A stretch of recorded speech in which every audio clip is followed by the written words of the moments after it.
My most sincere gratitude to everybody in this room who's had the courage to come together with a common goal in a fight for the common good.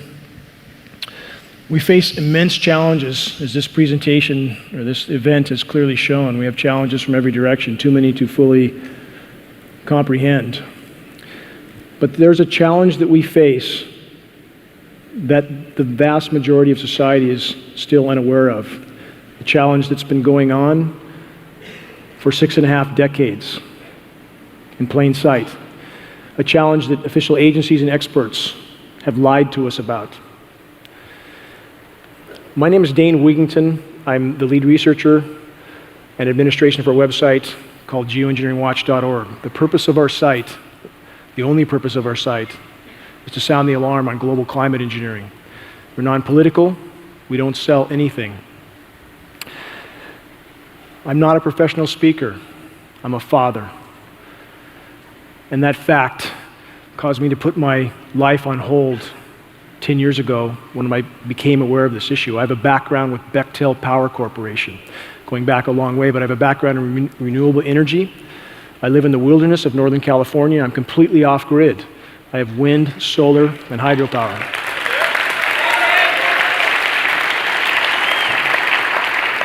But when I moved to this location, surrounded by wilderness, and began to lose 50, 60, sometimes 70 and 80% of my solar power uptake, clearly something was going on in our skies, as you see from this time-lapse video. And by the way, these pictures are from all over the globe, from people who are part of our fight. I began to research this issue because clearly something was going on, something radical. When I found the mountain of data about geoengineering, climate engineering, I was astounded. I hadn't heard of this issue before, especially with my background. I found the primary elements in these patents that Billy named. There's about 150 patents. We have the list of most of those patents on our website. Aluminum, barium being primary elements in these patents. I began to test precipitation. I didn't want to find what I found. I'd hoped this perhaps maybe wasn't what it appeared to be, but I did find aluminum in my first rain test, and during the subsequent several years, I had lab tests go from 7 parts per billion of aluminum, which is already high given my filtered forested location, to as much as 3,450 parts per billion of aluminum in a single rain event. This is highly toxic rain. The point of this presentation tonight is to sound the alarm. Much more technical data is available on our website, geoengineeringwatch.org, and after this presentation, I have about 700 commercial DVD copies with 5 presentations on those DVDs, and I will give them away to anyone who will put those DVDs to use. If you choose to support our cause, anything you give will go directly back into the supplying of DVDs and flyers to activists around the country. But I'll give DVDs to anybody and everybody in this room as long as that supply holds out, and we're on the 4th floor in the rotational speaker booth. Thank you, Dave. Thank you, Malcolm. Why this fight? Why does this fight matter so much? This is the hole in the bottom of the boat. Again, in spite of all the challenges we face, if we don't deal with this challenge, nothing else will matter. This is not a fight I wanted. As I stated, I'm not an activist. I'm not a politically oriented person. But climate engineering is decimating the entire web of life, from the clouds to the ground, quite literally. The overall effects of climate engineering are so profound that all of us are a part of a grand and lethal experiment without our knowledge or consent. The entire web of life is a part of this experiment. The ramifications are so utterly profound that if we stay on this course, we face short-term extinction, not just the human race, but life on Earth. That's how profound our situation is. And we've been told that these are condensation trails. But in fact, that is a lie of immense proportion. We were also told that some couches and chairs burning on the first floor of Building 7 at 9/11 caused that 50-story steel structure high-rise to fall.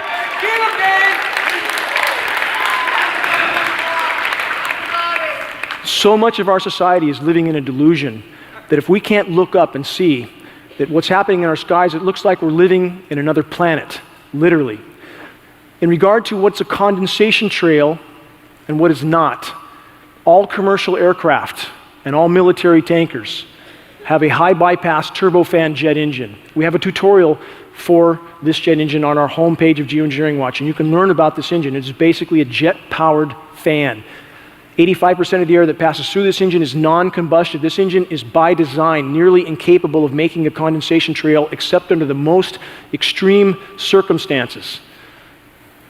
So why are we seeing what we see in our sky? Because this is not condensation. If you walk down the street on a cold day, somewhere where it's cold, certainly not very cold here, but if you walk down the street on a cold day and your breath condenses, do you turn around after you walk a mile and see a cloud hanging behind you? This is not condensation. The stated goal of climate engineering, again, everybody wants to know why, and there's a lot of answers to that question. A lot of people want to put climate engineering in this box or that box, but it's not just this or that, it's this and that and many other things. Climate modification has been going on a large scale since at least the late 40s. We have enough historical documentation to prove that. There are many aspects to geoengineering. And again, for those that don't know exactly what it is, it's the manipulation of Earth's weather systems. That's the stated purpose. Why would they do this? The primary stated goal is solar radiation management. And in regard to this issue, it's imperative, if you want to share this issue with others and you want to have credibility, use the science terms. Stay away from the chemtrails terms. It's not a scientific term. If you use solar radiation management, climate engineering, geoengineering, stratospheric aerosol geoengineering, there's a number of terms, but even just climate engineering is good enough. People can go search online and they'll find science instead of conspiracy theory and hoax. In regard to climate engineering, again, the intentional manipulation of Earth's climate systems. Why would they manipulate these systems? Again, solar radiation management, the primary stated purpose is to block some of the sun's incoming thermal radiation. It's created what's called global dimming. We know now from science study that 20 to 25% of the sun's direct rays no longer reach the surface of the planet. That's how much direct sunlight is being eliminated. We know we have weather warfare going on around the globe, and any form of climate modification is weather warfare. And any form of climate modification is also biological warfare. Whatever they put up there comes down on us, and we're breathing it, and we know we're breathing it. There's no speculation. This is not theory. We have lab tests from around the globe to prove this fact.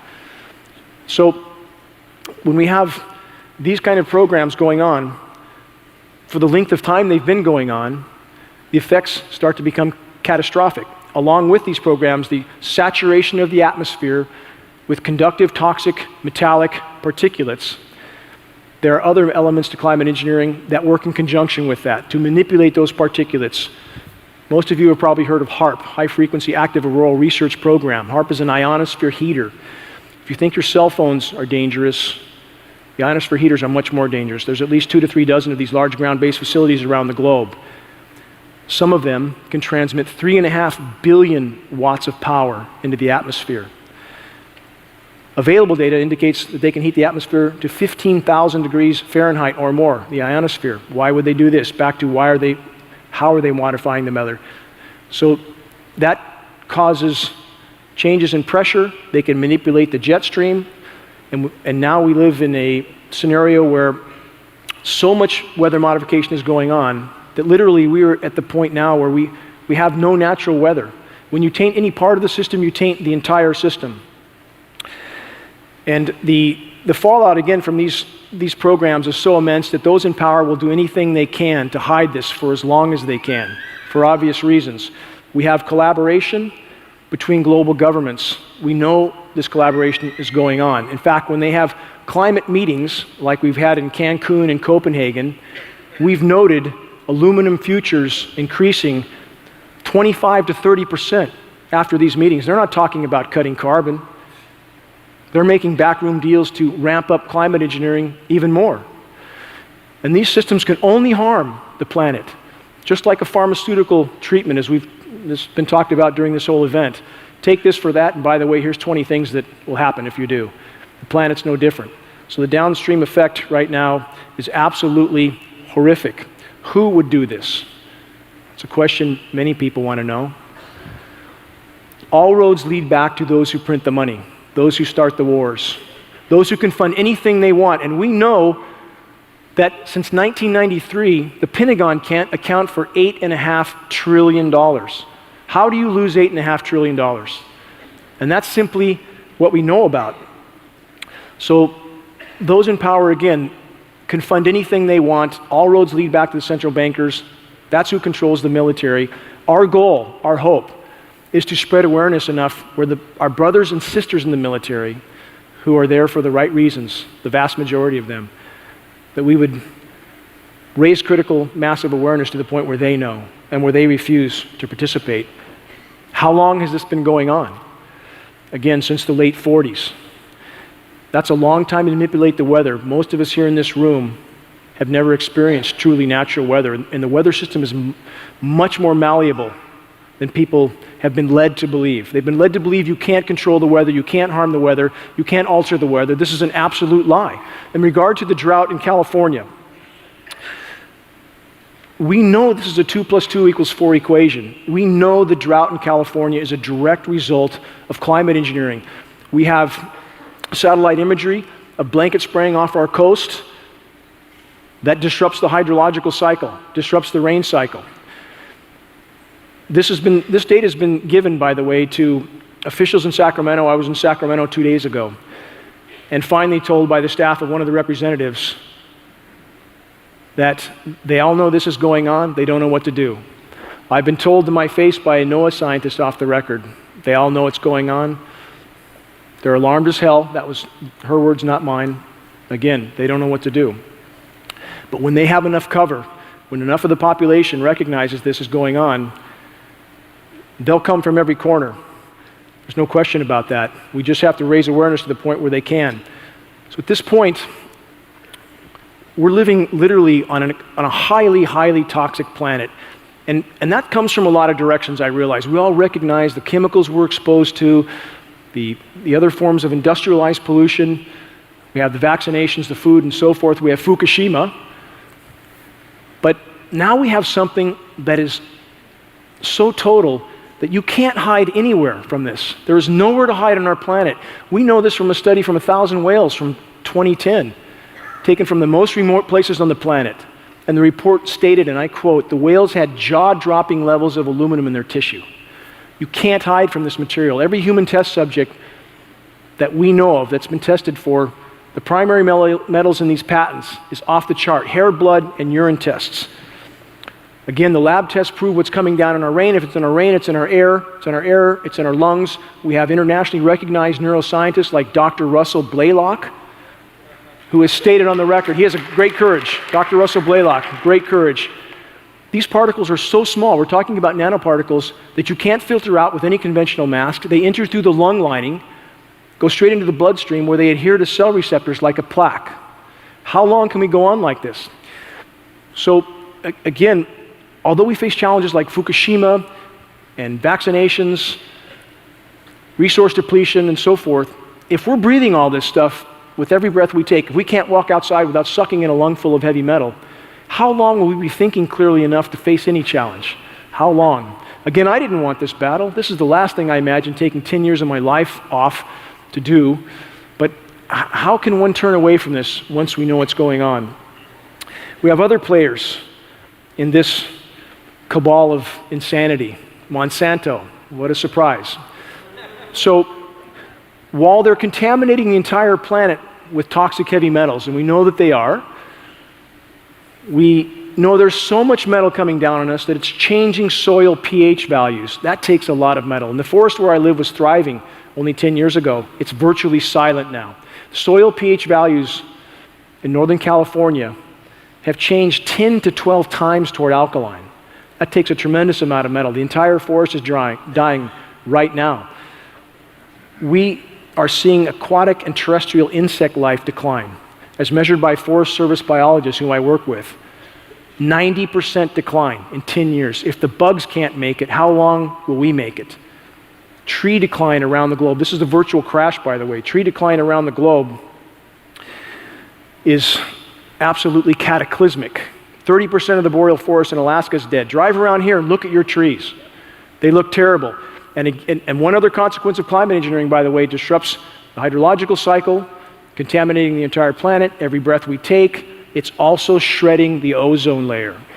It's decimating the ozone layer. I'm sure most of you, if you've even been out in the sun to any length of time, you've noticed the sun is burning the hell out of you. It's not your imagination. We're actually metering UV radiation. We're told by all major agencies that no more than 95%, or rather 95% of all incoming UV should be UVA. Only 5%, no more, should be UVB. We're seeing 60% UVB. That means we're getting something like 1,000% more UVB than we're being told. It's burning the bark off of trees. It's killing plankton, by the way. That intense UV, this is the downstream effects. This is what happens when you try to exercise power and control, which is ultimately what these programs are about. It's what the central bankers are about, power and control. When you exercise this kind of power and control over Earth's life support system for 65 years, very, very bad things happen. So what the UVB is killing plankton. Plankton is 50% of Earth's oxygen supply. 50 to 60% of Earth's plankton's populations are now dead. Ecosystems are crashing around the globe. 90% of global pelagic fish populations are dead. Yes, Fukushima is a problem. Many of you have probably seen the fish die-offs, the seals dying, and so forth. There's a lot of issues in the ocean. But when we have the climate engineering killing the base to the food chain, when we have oceans that are warming rapidly, and by the way, the stated purpose of this, again, to slow a runaway climate change event by solar radiation management, we have enough data to know this is making a bad situation far worse overall. Why would that be a surprise? So as the oceans warm, they release methane, frozen methane on the sea floor. I encourage everybody to not believe anything I say and search, please search Arctic methane emergency. We're seeing methane releases in a lot of places around the globe. When methane releases in entirety, many of you have heard of the Bermuda Triangle, the ship sinkings. This is methane release. Methane releases from the seafloor, aerates the water like a bottle of champagne. Ships sink, they have no buoyancy. So this has been happening for a long time, but now it's happening on such a scale that when large releases happen, it deoxygenates the water, creates hypoxic and anoxic zones.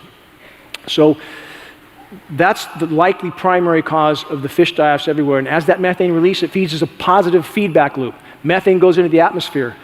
Methane over a 10-year time horizon is 100 times more potent than CO2 as a greenhouse gas. So the system starts to feed on itself. And climate engineering has helped this to happen. That shouldn't be a surprise. They've changed upper level wind currents.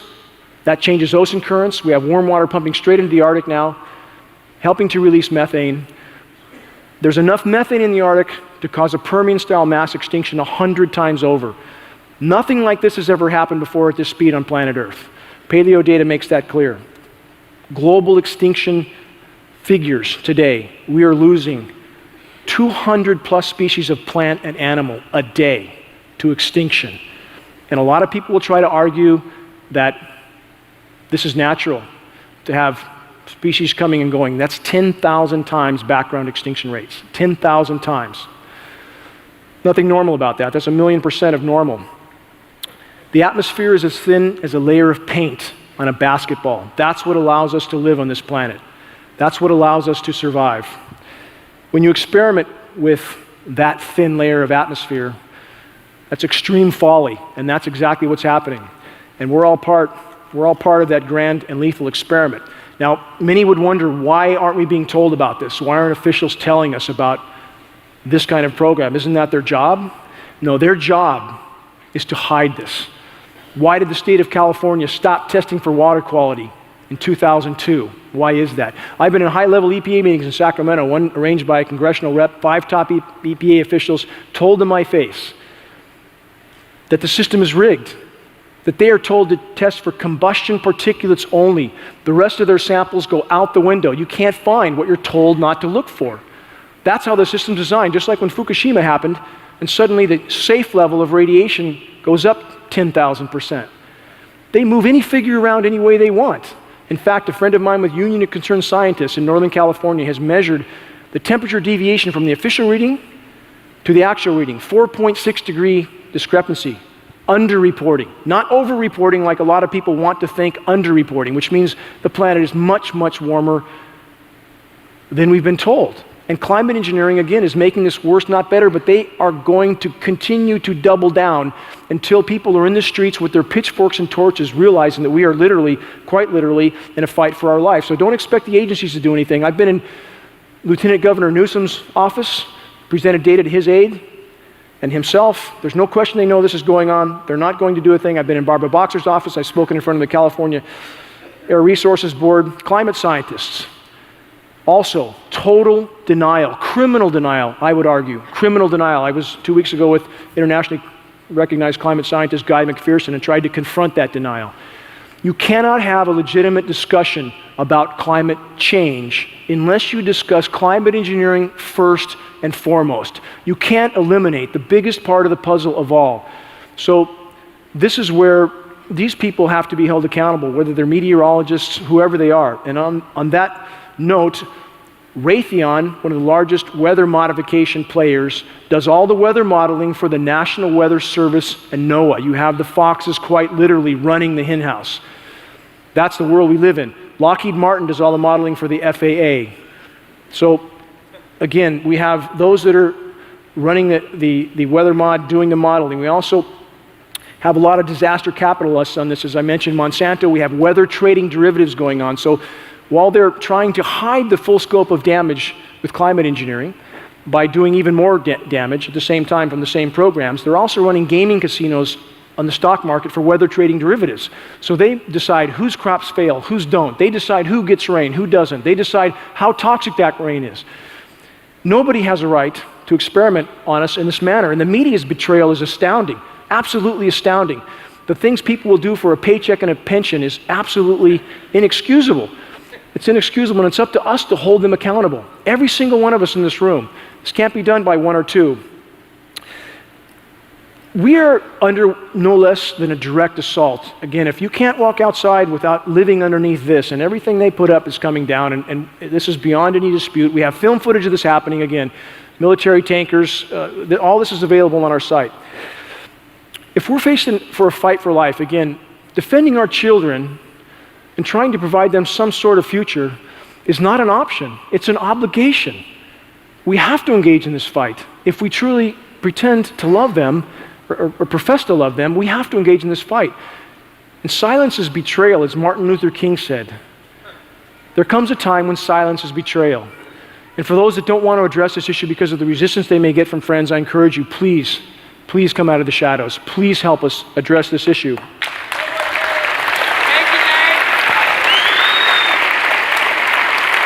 Educate yourself, no fear. When you introduce to people, don't do it with trepidation. Be confident that what you're doing is based on solid science, because it is. Now is when we find out again what we're made of. We need to ask ourselves how long we can hold our breath. As Billy correctly stated, every breath we take is laden with this material. This is an extremely critical hour, and the power structure's done a lot to try to condition all of us for this. They put this in kids' films. I don't know if you know that. You can see that on some of our data. They put these trails in children's film to try to condition them and so forth. But no matter how difficult this challenge looks, and you hear a lot of people say that, they say, what can I do? What can I do? It's hopeless. I can't do anything. That is absolutely untrue. If your child was in a burning house, and you know there was very little chance that you could save them, would you not try? Would you not try? And if we know we have something that we can do, because we are right now on the fast track for a planet that won't support life. If we stay on this track, that's where we'll end up. But if you knew there was something you could do that could radically affect the equation for the better, a positive leap in the right direction, would you not do that? Wouldn't you do that? If your child was in that burning house, would you not go in no matter what? I'm asking this, and I'll leave with this. I'm asking everybody in this room to help me move forward with the attempt to bring this issue to light once and for all, to stop the climate engineering insanity once and for all. Please help me in this endeavor. I need every one of you. Thank you.